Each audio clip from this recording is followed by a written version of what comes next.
నమ శివాయ. 42 రోజుల పాటు శివాలయ దర్శనం విధి విధానాలు. శివుడు, బోళాశంకరుడైన శివుడు మన కోరికలు తీరుస్తాడు. 42 రోజుల పాటు శివ దర్శనం కంటిన్యూస్గా, క్రమబద్ధంగా, ఎక్కడా కూడా ఆటంకం లేకుండా 42 రోజుల పాటు ప్రదోష కాలంలో, ప్రదోషకాలం అంటే సాయం సమయం అంటే సూర్యాస్తమయానికి కొంచెం అటు ఇటుగా ఉండే సమయం ప్రదోషకాలం. ప్రదోషకాలంలో శివ దర్శనం అనేటువంటిది, శివుడి దర్శనం అనేటువంటిది చాలా గొప్ప విశిష్టమైనటువంటి. గురువర్యులు బ్రహ్మశ్రీ చాగంటి కోటేశ్వరరావు గారు కూడా వారు ఈ వివరాలు దీని గురించి చెప్పడం జరిగింది.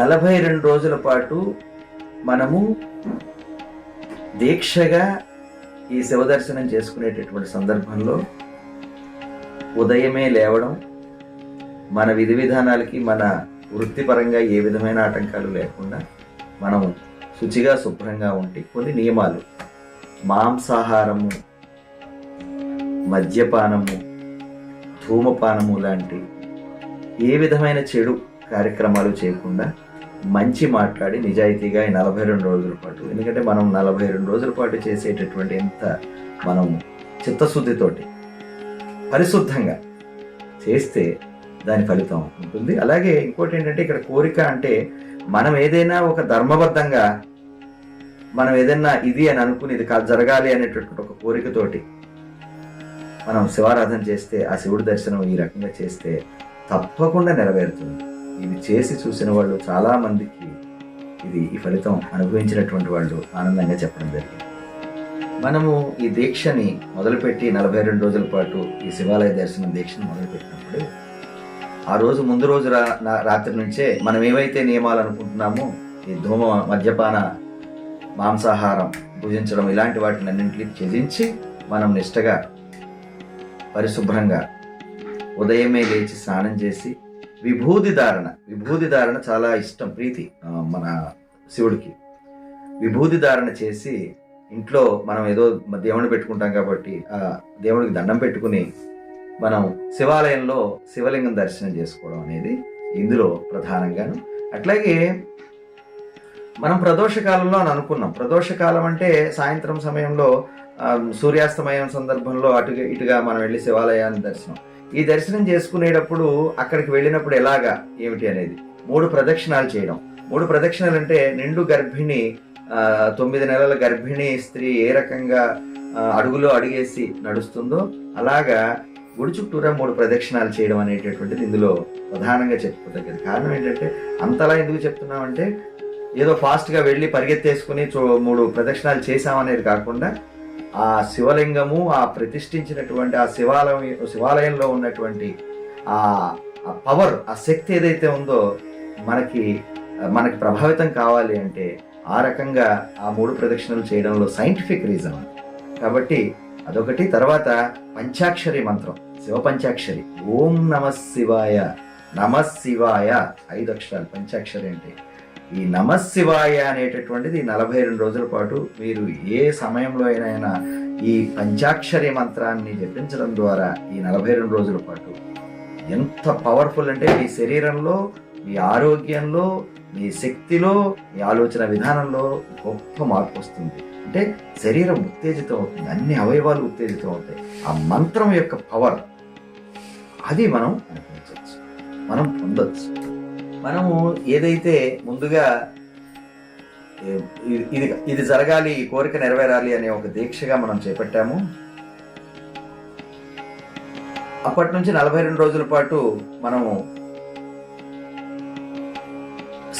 శివనామస్మరణతోటి, అంటే శివుడి యొక్క గొప్పతనాన్ని, శివుడితోటి మమేకం కావాలి. మనం ప్రదక్షిణం అయిన తర్వాత, ఇందాక మనం ప్రదక్షిణం గురించి మాట్లాడుకున్నాం, 3 ప్రదక్షిణాలు అయ్యాక ఆ శివుడు దర్శనం చేసుకుని, శివలింగ దర్శనం చేసుకుని ఒక 5 నిమిషాలు, 2 నిమిషాలు కనీసం ఆ శివలింగాన్ని కళ్ళారా, ఏదో తాత్కాలికంగా చూసాం దర్శనం అయిపోయింది అనేది కాకుండా మనం అనుభూతిని పొందాలి. అనుభూతిని పొంది ఆ శివలింగంలో ఉండే తేజస్సుని, ఆ శివుణ్ణి మనం అక్కడ చూసి ఆ అనుభూతిని పొంది మనం ఆ భావాన్ని అంటే ఉత్తేజితం చేసుకోవాలి, మనం ఆ ఫీలింగ్ రావాలి. అట్లాగే మనము దర్శనం అయిన తర్వాత శివాలయంలో 5-10 నిమిషాలు కూర్చొని, మండపంలోనూ ఎక్కడ వీలుగా ఉంటే అక్కడ కూర్చొని ఒక 5-10 నిమిషాలు గడపడం ద్వారా మన మనస్సు ప్రశాంతత చెందుతుంది. జనరల్గానే ఏ ఆలయమైనా, అందులో శివాలయం ప్రతిష్ఠించేటప్పుడు ధ్వజస్తంభం కానీ ఆలయ ప్రతిష్ఠ కానీ చేసేటప్పుడు చాలా అందులో ప్రతిష్ఠించేటటువంటి ఆ వస్తువులు, దాని యొక్క మూలం, ఆ శక్తి కేంద్రీకృతం అయి ఉంటుంది ఆ టెంపుల్స్లో. దాని ద్వారా మనకి అంత ఏమవుతుందంటే మనకి రకమైన పవర్ వస్తుంది. సో మనము ఈ 42 రోజుల పాటు ఈ శివాలయ దర్శనం చేసుకోవడంలో, ఒకవేళ ప్రదోషకాలం అని అనుకున్నాం మనం. ప్రదోషకాలం అంటే సాయంత్రం సమయంలో సూర్యాస్తమయం అటు కుదరని పక్షంలో ఉదయం సూర్యోదయానికి ముందర, సూర్యోదయానికి అటు ఇటులో ఉదయం, అది కాని పక్షంలో సాయంత్రం అంటే చాలా విశిష్టత ఉంది. అది కాని పక్షంలో మార్నింగ్ అయినా మనం దర్శనం చేసుకోవాలి. ఇంకోటి ఏంటంటే పరిశుభ్రంగా స్నానం చేయడం అనేది, సాయంత్రం మనం బయటికి వెళ్ళొస్తాం కాబట్టి, ఏ బయటికి వెళ్ళలేదు, మనం ఇంట్లోనే ఉన్నాము, ఎక్కడ ఏది మనకి బయట ప్రదేశాలకు ఎక్కడికి వెళ్ళలేదు అనుకుంటే సాయంత్రం వెళ్ళొచ్చు. లేదా స్నానం చేసి నామం, శివుడికి ప్రీతి విభూది ధారణ మాత్రం కంపల్సరీ. అలాగే పంచాక్షరి మంత్రం ఒకటి చాలా పవర్ఫుల్.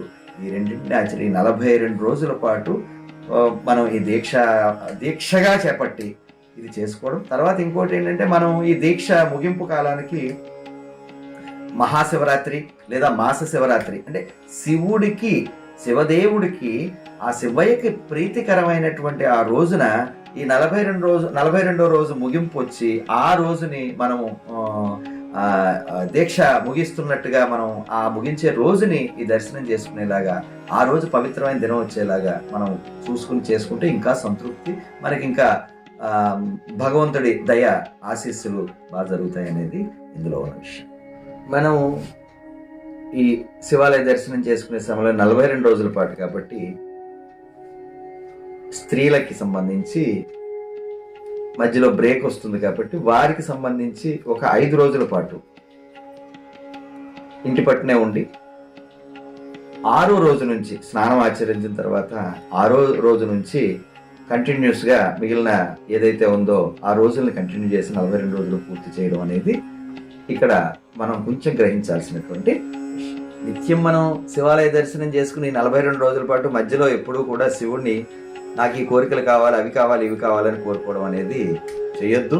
ఎందుకంటే దీక్షగా చేపట్టేటప్పుడే మనం ఒక కోరికని, ఇది నాకు కావాలి అనే ఉద్దేశంతో ఒక దీక్షగా చేస్తున్నాం కాబట్టి అది ఆయనకి తెలుస్తుంది. ఎందుకంటే మనకేం కావాలో మనం ఎప్పుడైతే భగవంతుడికి నిష్టగా మనం కంటిన్యూ చేస్తున్నామో, ఆ భగవంతుడికి, ఆ మహాశివుడికే మనకేం కావాలో తెలుస్తుంది.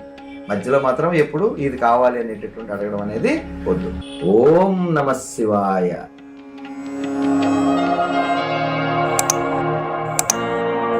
ఈ ఛానల్ నచ్చినట్లయితే సబ్స్క్రైబ్ చేసుకోండి, లైక్ చేయండి, షేర్ చేయండి, కామెంట్ చేయండి.